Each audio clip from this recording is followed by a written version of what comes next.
All right, we are live. This is Live with Sandra, and I want to welcome you to the show.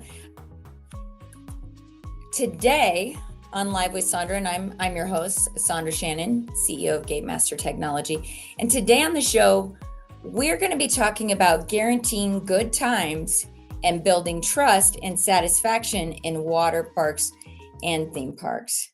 And why I take down this music. I decided to try some startup music today. I hope you guys like that. But I want you to get ready to dive into the world of creating unforgettable memories for guests. And we all know the magic of being at a water park or theme park for the day, but what goes behind the scenes to ensure those smiles happen. And today I'm joined by industry legend Jim Kunau. And he's had 30 years in this industry of water parks and theme parks. He's excelling in leadership, operations, and revenue growth. Some of his notable roles are Six Flags, Island H2O Water Park, opening the Dubai Mall, and he's currently the VP of Water Park Operations and President of Frontier City at Six Flags. Jim is committed to exceptional guest experiences and is going to help us today explore the secrets of guest satisfaction. So get ready to leverage cutting edge technology, empower your teams, and to build a positive work environment that keep guests coming back for more. So let's welcome Jim to the show. Jim, welcome to the show. Hello. Oh, yeah. Somehow I'm sideways this time. Let's see if I can fix that. I don't know. Do you see on let's see, Jim. You look amazing on the screen, but why do we get twisted? Do you see a little box on the screen that'll allow you to maybe Let's like see if rotate it? There we go. there we go. Okay. There we go. We got you. Well, hello. Welcome to the show. Thank you. And I'm glad see here. I'm going to hit that button. All right. Well, I'm glad to be on the show. Can you hear me? I can hear you great. Perfect. Well, so to start with, I'm no longer with Six Flags, Frontier City. I left in November and actually started JK Enterprises, where I'm the president, and I'm doing some consulting. Yeah, it's a little Amazing. bit different world, but it's a lot of fun, and I've got a couple of interesting new projects that I'm working on. So Well, life is good. that is awesome. Well, you know what? I appreciate you. You know, while we're talking about where you're at and what you're doing, do you mind telling the audience or giving the audience an idea of how you got started in this industry? Because 30 years is a long time. I know Gate Master is 30 years old as of this year, and I've been in this industry for 25 years myself. And I love to hear the stories of how people end up here. Is that Okay. something you'd share with us? Absolutely. I was a kid that wanted to be as far away from home as possible. And I went 500 miles away from home and really kind of fumbled around trying to figure out what I wanted to do. I have taught at a daycare center. At the same time, I ran a bar at night in New Orleans. I got into selling EKG equipment. I then took over a small package delivery company. And the last thing I did before I got into the theme park world was I sold neonatal intensive care equipment as a Very patient cool. monitoring specialist. They sold the company, and I didn't want to move to Buffalo. So I started off and said, I need to finish my college degree.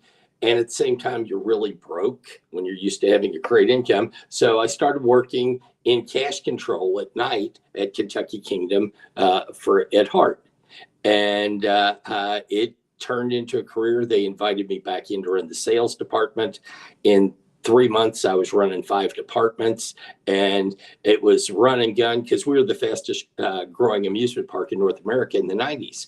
So it was way cool. But yeah, the last thing I did was I sold neonatal intensive care equipment, incubators, warmers, monitors. And went into cash control. That's actually where I started, setting up safes with Gate Master in these attractions back in the early 2000s when we still had to do a lot of that. I mean, it's so different now. Yeah, I mean, back then we handled the 94% cash, 6% credit cards. My claim to fame on that first year was I saved 65% in labor, just because I looked at how we operated and said, we can do better than this and still deliver a really quality product. And the difference there is your customer are the people who are taking care of your customers. So you're part Yeah. of the service of the organization. And it brought a different idea of service, but it also is the service that I still live with today. We have to take care of those people who take care of our customers. Yeah. Yeah. I love that.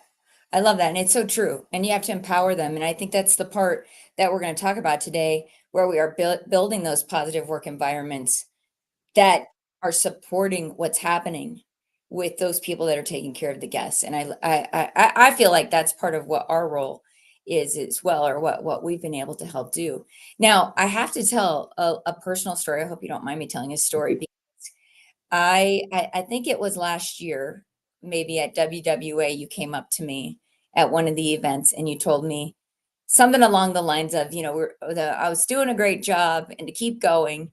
And I just have to say, like, that made me, I mean, I always knew you were a legend, but to me, it was such a nice thing to have somebody do for me, because believe it or not, when you create a show like this, or you're marketing, and when you're trying to build an organization or trying to do big things, sometimes you got to put yourself in uncomfortable situations like this, going live, right? Anything goes. But, you know, um, you said those nice words to me and it stuck with me. And it was interesting because maybe even like 2 weeks later, I had a colleague reach out to me and she said, "You're doing too much." And I said, "Well, Jim says I'm doing a good job." So I had to just share that with you, because I don't know if you knew that, or how much I really appreciated those words in that moment, because um it's important that we support each other. And that's really what I'm trying to create here with these live shows, is not only give people information that'll help them be better at what they do in creating these experiences for guests, but also learn from each other and support each other. So I love how support has been a big theme of what we've already talked about today. Well, it So is. But you reached out and did something and went somewhat out of your comfort zone. You're a dynamic leader and you have things to say. But what you really do is you open the conversation for the rest of us. And I think, you see all the things that pop up on TikTok and Facebook and Instagram about, you never know what a kind word's going to do. Kindness never hurts. And yeah, so, as a matter of fact, I have to say there was about an 18-month period in COVID that at the end of every staff meeting, I told my team to be kind to each other. And yeah, I use different words at different times, but the whole theme of that was be kind to each other. The world's a rough place sometimes, and yeah. you never know what kindness is going to do. That's part of our service to our team and our service to humanity in general. Yeah, oh, I don't disagree. And it bringing, not to bring up the C word, but or the pandemic, but during that time was awful difficult for us as well, because we were supporting so many attractions that were just devastated, right? But Mhm. supporting that, also there was a lot on me during that time. And even I would say the years after were some of the hardest years I've ever had in this business, because we're rebuilding and supporting an industry that's coming back, and coming back better than ever. I mean, this is such a resilient industry, and why I love being a part of it. But yeah, certainly those words that you gave me were huge and stuck with me. So thank you for that. But I have a list of things that I want to know from you while I have you, and I hope you don't mind me jumping into that. Go for it. I'm ready. So, on the topic of enhancing the guest experience, I'm curious from your experience how practical tech can enhance the guest interactions and satisfactions. What have you seen, especially having what I'm excited about, because I started back when we used to take Polaroid pictures and tape them on the Laminate. card. And then believe it or not, there were systems we had to teach back then for that. So with your career over the past 30 years, I'm curious what you've seen with regards to how the tech has enhanced that guest interaction. Well, and it's funny. So working at Kentucky Kingdom, we jumped from selling 35,000 passes to 95,000 and ultimately to 120,000 passes in a year there. But that period in 96 ish, 96, 97, we tripled the number of pass holders in that market. And our lines would go 4 hours deep, and they would have been longer if people would have committed to staying. Sure. And we processed forever, and that was, we actually used a card system. It wasn't the laminate and barcodes and tape that we used to use before that. So that was the first, my first experience to go, this is awful. And I set up, the next year I set up 20 stations to process 100,000 passes. And I would still have 2 and 3 hour lines, and we'd take reservations, and we'd print passes on times when we were closed. Now, Island H2O, I left there 2 years ago, and we would walk out with an iPad, take a card, scan the card with the camera, take a picture, hand the person their card, and you're done. It was a 28-second interaction. Now, it might take you longer than that because most people don't come to theme and water parks alone. So you're doing a whole group and you're interacting, but Sure. the process has gotten down to less than 30 seconds. And frankly, if you're not being overly polite, you could do it in less than 10. And so, but everybody can do it. My maintenance manager there, and he became maintenance director shortly thereafter, loved to go work the queue line because he could see the immediate impact it had on the guest by just speeding that up. And by the way, when they're on the outside of the gate, we're not making money. It's Right. when they get in the gate that we make money. So the faster we get them in the gate and having a great time, the better it is. And the shorter their wait, the happier they are. So getting that process. Now, the next 2 years later, we processed passes online. You took your own picture. We used an Amazon-based product that screened the picture to say there's no baseball cap, there's no sunglasses. Now, if you took a picture of Katy Perry, we actually had to have the guy at the stand at season pass line look at his pad and go, "Yeah, you need to go have a picture made." Yeah. But that's become so simple that now we do it at home. Yeah. So that we try to eliminate lines. Now, I'm also a big believer in lines are good things. And there's a couple of things. I mean, we've all heard about lemmings. Everybody's a lemming. They follow the line. Okay, that's semi-true. There was a study at Heathrow that was done in like 93 that said people also pick the longest line 60% of the time. Interesting. Eliminating the lines at places we don't want lines is great. I don't want a long line in food service. I want a little bit of a line because it shows people that people are wanting to do this. You don't want to have no line at all because people find less enjoyment that way. If they don't want a line, they'll get a cabana and they'll order online, which, oh, by the way, now we all do that. And you pick when they send you the text back, you pick the window. So the tech has changed so much. Season passes specifically were the easiest place to see and talk about. But when we look at, especially I'll use the C word, in COVID, we had to learn how not to handle things. Yeah.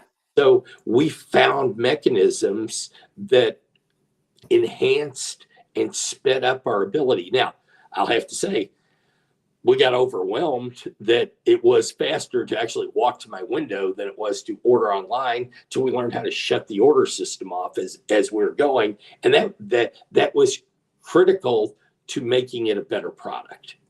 And so, that's the thing is lines are never a bad thing. What I like about water parks versus theme parks, and by the way, I love both of them. In water park, it typically is one person steps into a tub and goes down a slide and the next person comes. So you're in constant motion. Yeah. On a roller coaster, 30 to 50 people get on the coaster. It takes whatever time it shoots. It's got, if they're running multiple trains, you might have a 30-second wait. If not, you got a 2-minute wait before the next train comes in. So you're only moving every 2 minutes. Now you're taking 30 places, but it's stop and start. And there's a big difference in how we can market to people in the start and stop world than it is in the continuous flow world. But as a consumer, I like the continuous flow world. As an operator, I like it too. I prefer water parks to theme parks, though I love both of them. I mean, I love them both too, and I still really do enjoy the water parks. I think I like the continuous motion of the water parks, especially for entertaining the kids.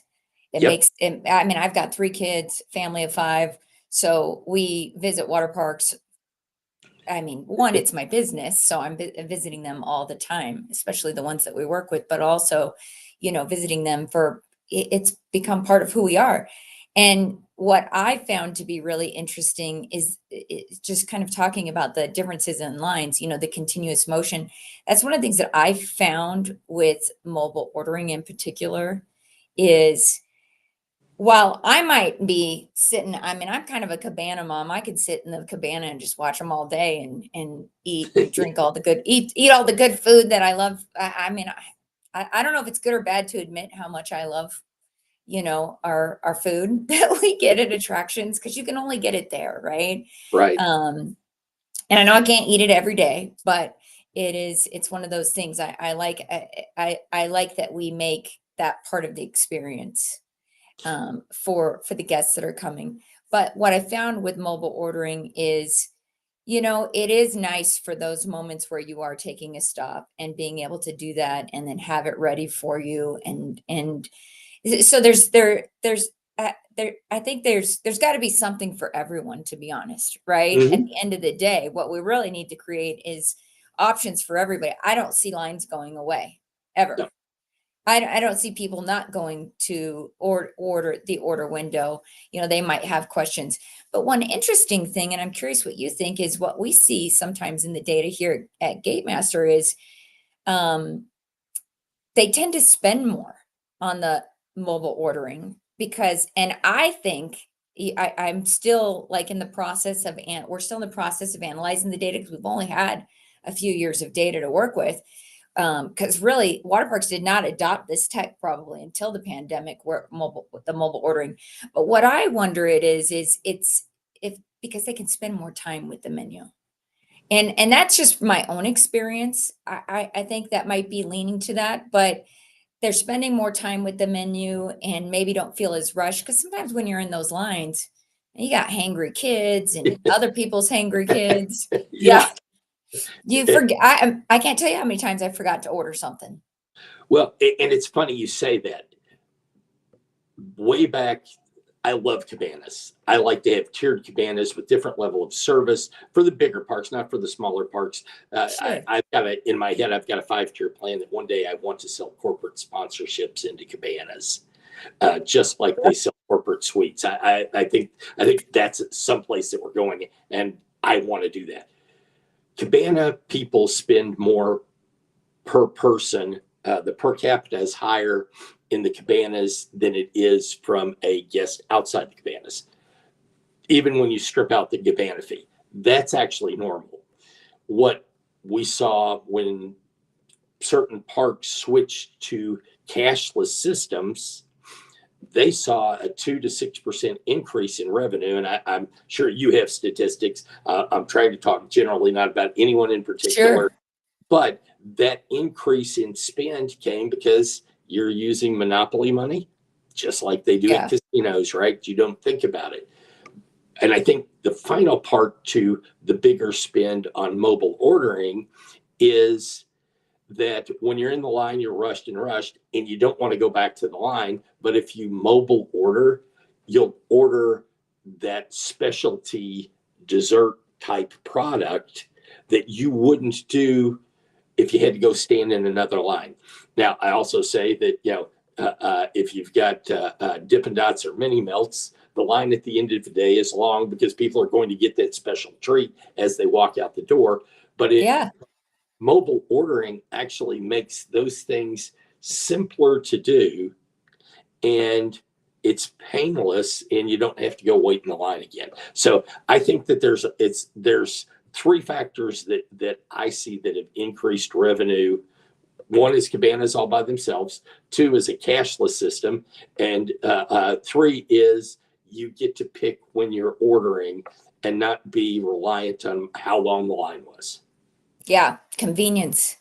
Yep. The convenience factor is huge, right? In getting those, I think getting those carts up and in dollars and spend. And I know for me, if it's more convenient, because like I said, I'm a cabana mom. I like to sit in a cabana and watch. If it's convenient for me, not only that, I I think just the psyche too for maybe some of the guests is, like you said, they want that special treat. Now they have a better idea of what's being offered. They're preparing for that. And I'm curious, because one of the things that we started doing on the front end when guests were buying tickets was also offering them, and we see this in a lot of parks right now. A lot of the theme parks are offering unlimited meals throughout the day and all of these things. I'm curious what you think the impact of that has, because and I know that I'm kind of going off script, but I'm loving where we're going with this because I love talking about this part of the transactions that the customers have. We present them with, let's say, different food offers. Maybe it's an all you can eat day or meal vouchers, and we bundle that with parking and everything. Oftentimes we don't see them, they may purchase that on that first touch on the website when they're deciding to come in, but what we found is that they will spend more when they get there if they don't, because they're better prepared for it. And so I think having also all these menus and options available to people allows them to better prepare for the experience and to make the most of their investment, really, right? When we think about going and, early in the intro, I said, the magic of the day is being able to participate in all of these things. And sometimes there are add-on things that we want to do that day. So, from an online ticketing standpoint, do you think that technology has a big impact on revenues when it comes to like those add-on options? And how do you feel about all those all-day dinings? Well, so I wear a lot of different hats. Let me kind of break the question down. I think people spend more because they've already committed the money in their head, but they still have cash in their pocket in their mind. If you've ever worked an education day at a theme park, kids show up with the $20 bill because the ticket's already paid for, the meal's already paid for, and unless they're over 15, they spend 100% of that $20 bill. Now, 15 to 18-year-olds go, hey, I'm going to squirrel a little bit off to the side for the next thing I want to do. Happens. But I also think that mentality hits families in that money that they've already spent is out of their head, so that there's a psychological change that says it's okay to spend this additional money. So your spend goes up. Yeah. Now, as an operator, there are times when I look at the online food pricing and go, I'm going to lose my shirt on that because I've got to maintain 26 to 29% cost of food. And all of this is going to attack that because now this is kind of a discounted meal. In reality, and I've kind of looked at it in depth, it doesn't change much. It might be a little bit less, but it's guaranteed revenue that you've gotten up front. It's not guaranteed that everybody's going to use all of it all the time. There are people that do. I mean, we read the story about the guy that paid for his house down payment eating in the all-you-can-eat food line at Magic Mountain. That story was common and everybody heard about it. They're out everywhere. Sure. He was an extreme outlier, but in reality, when you do the numbers that are done, there are enough people who don't use all of it to make up for that guy. So I'm kind of a fan, but I'm a reluctant fan. Yeah. No, I see that. And you know what? I see what you're saying too about how it breaks down. Because even in my family, my daughter and I would be lucky if we could eat one full meal. Mm-hmm. But then I've got these two teenage boys, 6 feet tall, that could probably eat 3 meals. So they're making up the difference between the two of us. So you got to look at it from an average consumer, how much they're going to consume, right? To really see if it works for you. So that's very interesting. That's very interesting. Well, I want to jump into empowering teams. And we're just over time a little bit, but I have a couple more questions. Are you doing okay? I can go all day. Okay. Well, I want to talk a little bit about empowering teams and how can we empower and equip our team members with exceptional to provide exceptional guest experiences? What have you learned over the years? What do you think is the key to any water park attraction and theme park providing their team with those tools? Well, so there's a couple of things in the world that are changing. There are companies that are not giving you vacation days, they're giving you unlimited vacation days. You have to do your job. And that requires us to be good trainers. I took a stopgap job that I wasn't planning on it being a stopgap job, but I got a little bored with it at a resort that had been hit by a hurricane, and we were still trying to rebuild. And in the rebuilding process, we still had people coming in. The teams that were there were throwing $200 at $20 problems. And I walked in, and matter of fact, after the second week, I was ready to resign because I thought I was costing them too much money in the financial situation they were. Had a meeting with my boss who went, "You saved us more, almost twice your salary in your first 3 weeks." Well, I tore up my resignation letter. But it's by teaching people the degree of the problem is what we do with the degree of the give back or result. How we respond to problems are ultimately how our guest is going to go, great. Anybody that walks in a theme park and has no problems, they had a great day. But how we respond to those people who've had problems, that's the thing where they go, yeah, it was kind of crappy until this took off and this person made our experience. So as you empower teams, you need to give them the ability to make decisions and educate them in how to degree the decision. And that's what I'm finding the best. Now, I also have to say, best award I ever won was, and I've got a bunch of them in my career, was an award for employee empowerment. We got a brass ring at my little bitty 100,000 person a year water park in Corpus Christi, Texas. We won the IAPA brass ring for employee empowerment because my team came to me with a project they wanted to do, and I said yes. So how you empower people is saying yes. And you're doing something right now that I think people who say yes do. We nod our head this way all the time. If you nod your head this way, your people don't ask you the things that they want, need. Yeah. You have to empower them to make decisions. You have to be prepared to educate them, sometimes in the hard ones, but most of the time it's harder for you because they've done too much and you're wanting to teach without inhibiting. And so the empowerment starts at the top, and you have to be willing to take a chance. But I think true leaders, understand risk. And so that's just a part of your risk management as a leader, not as an employee, but as a leader. You've got to be willing to say, yes, people are going to make mistakes. And we have to respond appropriately so that we teach them the best way to respond to the given situation. And at the end of the day, that's what empowerment is, saying yes, even to the problems. Yeah. Well, I love that you said be kind, say yes to the problems. And then there's one thing that I do here that I found I only because I wish somebody had done it for me. I tell my team all the time, this is a no blame, no shame environment. We just have to fix it, right? Like this, and for our guests in these parks, it's just a matter of fixing that. And sometimes it is just a kind word or letting them know that you emphasize. Sorry, I'm at a loss for words, but you empathize with them, and you understand that made this not maybe they're not having an ideal situation, but we can turn it around.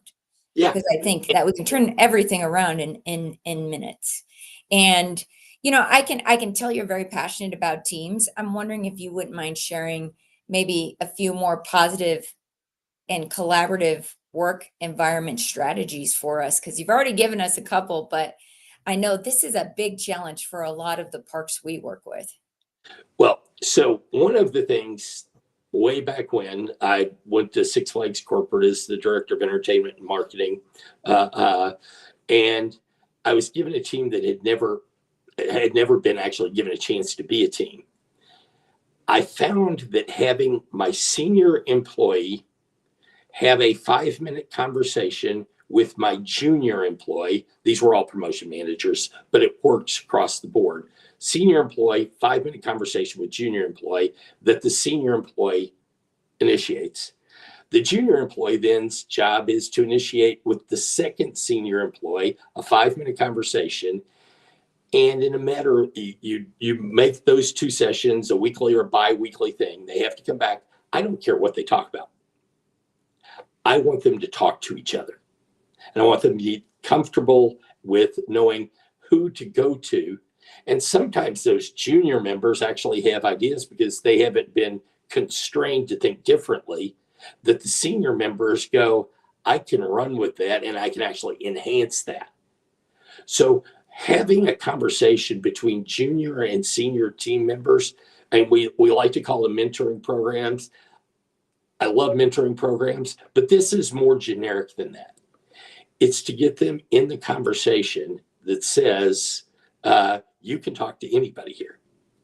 And if you do that, if you've got an 80-person group, it might take you a year to have that. Everybody's had a 5 minute conversation. But what you'll find is that halfway through the year, they're willing to have a conversation with anybody that they think might help them. And anybody that needs help knows how to seek it. So Yeah. that's something that I found has worked really well. That's outside of mentoring programs. Mentoring programs are about establishing one-on-one trust that's on an ongoing basis. This is about trusting all of your team, and trust is empowerment. And Yeah. so that's one of the tools that I've used that has been very effective. Uh, and you hire somebody that's overly eager but is terrified of making a mistake because they might have worked for somebody who was a detail manager and they got overmanaged. We have to teach people you have to make mistakes because that's really where you learn. Now, I've been very successful and I like to go, I haven't had a whole lot of mistakes. Man, the mistakes I've made, I've taken swings and hit it over the fence in how bad they were. And those were the learning situations that allowed me to do better. And I'm thankful for those people who I worked for and with that allowed me that opportunity. I would say the last thing that is common amongst many people is, as a leader, you have to have the ability to say, I was wrong and I'm sorry. And they're two separate items. It's okay to say either one independently, and sometimes you have to say them at the same time.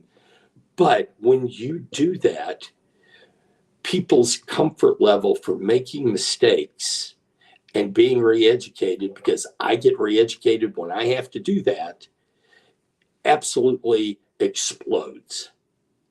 So I think conversation between senior and juniors is one method, but as a leader, I'm sorry and I'm wrong are absolutely things that we have to be willing to do. And I make a lot of decisions that I go back on when given empirical evidence that I was wrong, or even the start of what's going to be empirical evidence. Hopefully, I'm better about shortening that process, is absolutely essential for getting my team to trust me. Yeah. Well, or even just being allowed to change our minds, right? Like once you have better information, there's been several times where I've had to go back to my team and say, "Hey, wait, actually, we should do it the other way." Maybe I made a mistake, or maybe I just have better information now, but it's okay to change and move directions. And sometimes we have to do that. I also really love what you talked about having the junior and seniors have a talk, because one of the things that I know a lot of our parks that we work with talk to us about is it's very hard to get the team members, especially these young ones that are. I mean, I think it's only going to be harder with this new generation of pandemic kids. You know, they've not had as much social interaction as we did. I mean, I don't know about you, but my parents just threw me on the street to get to know the whole neighborhood. So, you know, you get used to talking to people that you didn't know. And I think that what you're doing by allowing them to have those conversations is also helping them create conversation with guests because, Mhm. you know, yeah, we want to speed up the line, like you said earlier in the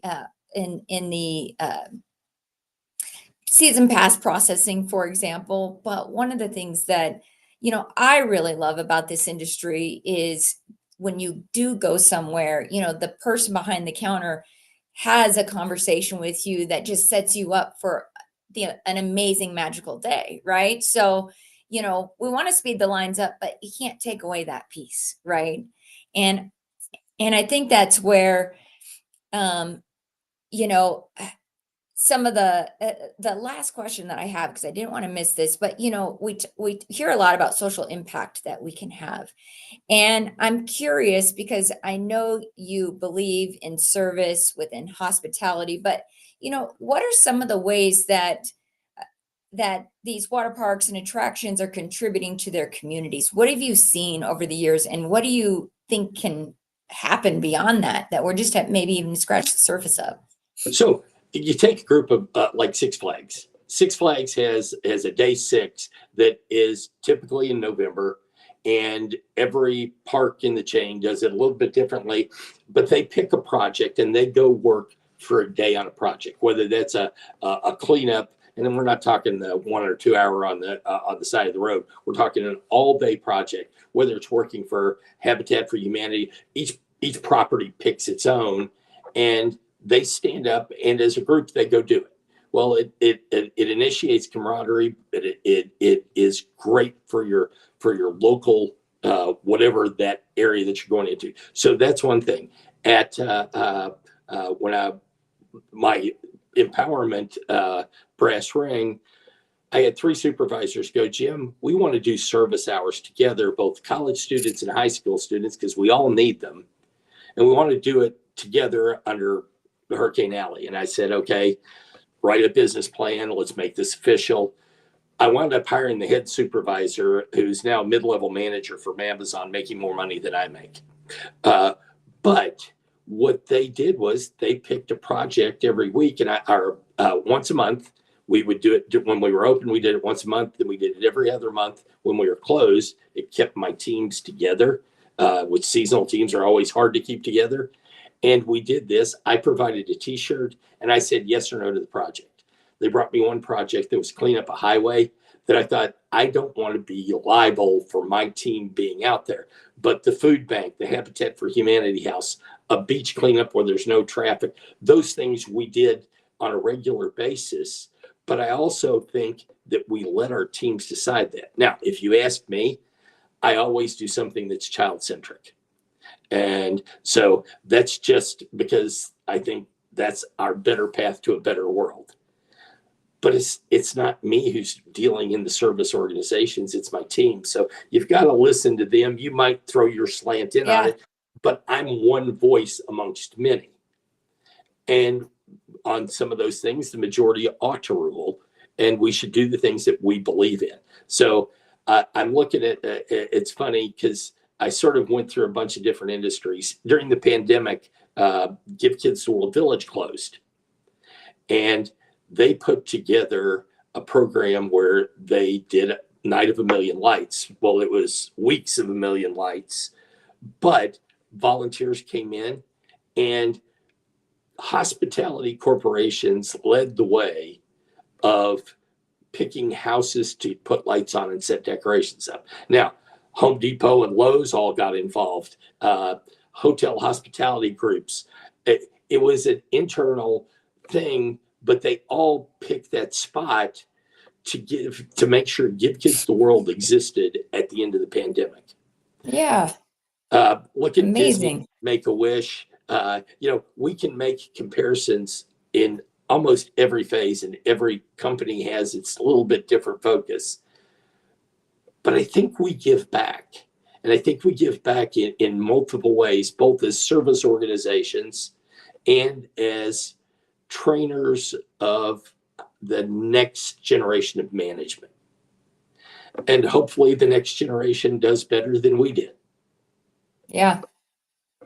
Well, I think in some ways they are already, right? Because, you know, I see it even with my own kids and wanting to get involved and what's happening and even listening to them and what's important in the world. And I think so many, at least for me in my house, the young people are very interested in service and being part of the community and what's happening. And one thing that I think also is such a huge has such an impact on the world based on what we do in attractions, just kind of goes back. I love that you said kind of kid centric things is some of my best memories with my parents were visiting attractions with them. I grew up in Southern California. My mom used to be a tour guide for exchange students. And so her boss would let her bring us with it. My parents couldn't have afforded to take us otherwise, but her boss would always let her take my sisters and I with her. And it was such an amazing experience. It's part of why I'm in this industry, because I remember that. But the impact that we have on people, we give people something to look forward to. We give people something to look back on with, just like I do with my mother and that experience. I mean, these are things that I'm never gonna ever forget. And I truly love this industry and I love what we're doing. And I can't thank you more for being on the show today and sharing your wisdom and insights. And I'm just curious, what's next from here? I know we got your bio wrong at the beginning, but I know that's accurate. I just know things are different. But what's next for you from here? I sort of hung out my own shingle, and I do lots of different things. So I won't say I'm necessarily an expert on everything, but I have a lot of things I know a lot about. So and for me, it's trying to find those licks. Now, I'm involved at Big Dam Water Park. One of my clients is redoing the water park, and I'm sort of the acting GM as we get people in place and we start doing things, and then we'll turn that over to them. So right now, I'm working on a turnaround, uh, which is Oh, which is interesting. I've done a foreclosure in my background. I'm doing a turnaround, and so the things are I'm keeping active and interested, and who knows where that'll go. I never planned on being in this industry. I was just broke and needed a little extra cash and determined, gosh, this is what I really want to do. So I got in the industry at 34. And so I'm not like the kid that was the ride operator or the lifeguard. My first lifeguard experience was a Boy Scout camp at 14. Uh, but there's so much to do and see and change. And I've lived in Dubai, and I love the expat lifestyle and fun you have with it. I like the day-to-day thing, but I'll also tell you that once in a while I like to go sit a stand and follow a rotation and just be a lifeguard. So who would, if somebody told me, 30 years ago that I would enjoy being a lifeguard, I would have told them you're crazy. So who knows? The world's an oyster. We should sample a lot of different things, and sometimes the tangents you go off on are magical, just like my career has been to me and my family. It really is. I believe I have the best job in the world. I get yeah, sounds like it. you get to bring smiles to people's faces every day and give them memories to last a lifetime. Yeah, well, thank you for your time and all that you do to contribute to this amazing industry that we both work in and love. And if any of our viewers want to get a hold of you, what's the best way to do that? So my new email is Jim at jkunau, that's jkunau.com. Be glad to talk to anybody. I love this, and it's a lot of fun. And when I said thank you for doing what you do, I truly meant it. You're bringing a perspective, and it's not just your perspective. You're sharing your perspective, but you're asking people from such a wide variety. You don't limit it and it's fun to watch. So thank you.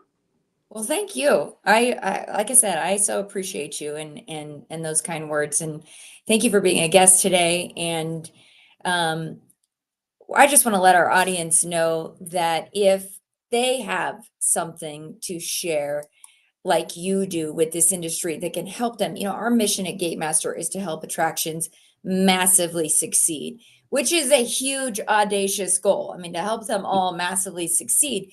But in order to do that, I do recognize that we can't do that without helping each other and sharing the information that's needed to do that. So if you can see up here in the top of the screen, there's a barcode or a QR code you can scan to be a guest like Jim and share your insights, because there are a lot of people who would be just so excited and pleased to hear from you. And maybe you've got the key to unlock a challenge that they have.